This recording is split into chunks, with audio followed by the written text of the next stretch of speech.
Look, the way Hollywood is going, if you're an aspiring director, you may never get a chance to direct a feature film. But there's a good chance you'll get to direct a pharmaceutical commercial because we've got so many drugs to sell. Like, so many. So in an effort to help you get a leg up in a growing market, here's everything you need to know to direct a drug commercial from a guy who's watched far too many drug commercials. Let's start with the plot. Don't need one.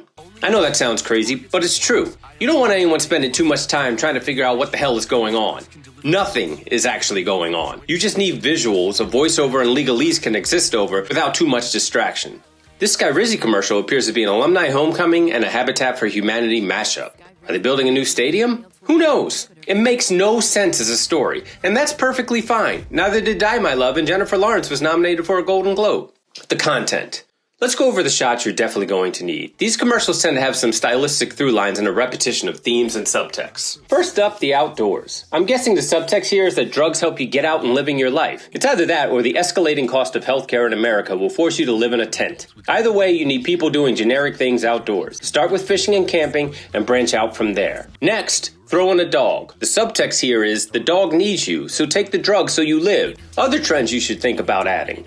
Buses. Subtext. Because of healthcare costs, you will no longer be able to afford a car. RVs. Subtext. Because of healthcare costs, you will no longer be able to afford a house. In the end, the ultimate goal for one of these commercials is to make people aware of a drug, but not say or show anything that could eventually get you sued. You need to be vanilla. So vanilla. Don't bother anybody, but also be the top-selling flavor of all time. The song and dance. Now let's say none of that works for you. You refuse to be vanilla. You're an auteur. If that's the case and you think La La Land was a better movie than Moonlight, you're going to want to hit them with the old song and dance. This isn't for everyone, and it's definitely not for every drug. But if your drug does something sort of happy like weight loss or deformed genitalia correction, this has been known to work. The drug. Most of these drug names sound like an SNL sketch. Actually, they sound like a Key and Peele sketch. Osmontaz, Buckshank.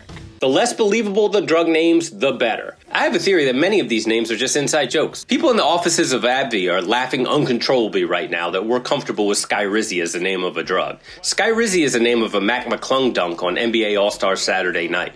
The acting.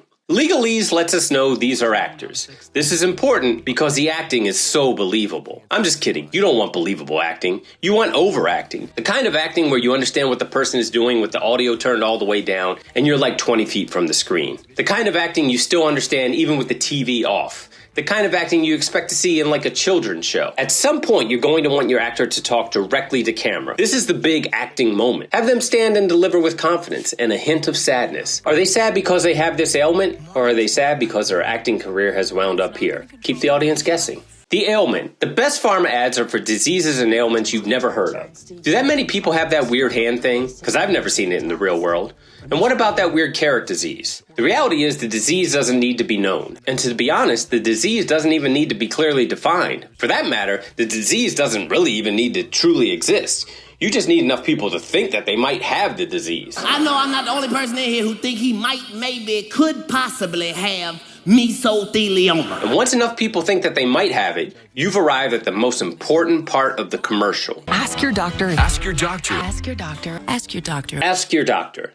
In the end, this is the reason you're making the commercial. You want people to ask their doctor about this drug. They don't need to be heavily informed when they do ask, but you want them to ask. You want so many people to ask that the doctor goes, what the hell is Skyrizi? And then they research it and they ask somebody else about it. And then, eventually, Big Pharma calls them and gives them kickbacks for prescribing it to all the people that ask about it. Side effects. A lot of people think the side effects are just a legal necessity of a good pharmaceutical spot. But honestly, the side effects are the Freebird of the Skinner concert that is the commercial that you're directing. Convoluted metaphor, I know. But the point is, we're all here for the side effects. The fast-talking announcer. The nonchalance of saying things like side effects include death in some cases. Like death is a side effect. Death is a lead singer. It's not the bass player. All right, I think that about covers it. Everything you need to know to direct your first big drug ad. I still hold out hope for you that you'll get to direct a cool indie movie or even a Hallmark movie at some point. But if you don't, I hope you get to direct a ridiculous pharmaceutical commercial for a drug with a laughable name. And with that, I wish you good health, free of drugs. Any type of drugs. The good ones, the bad, they're all bad.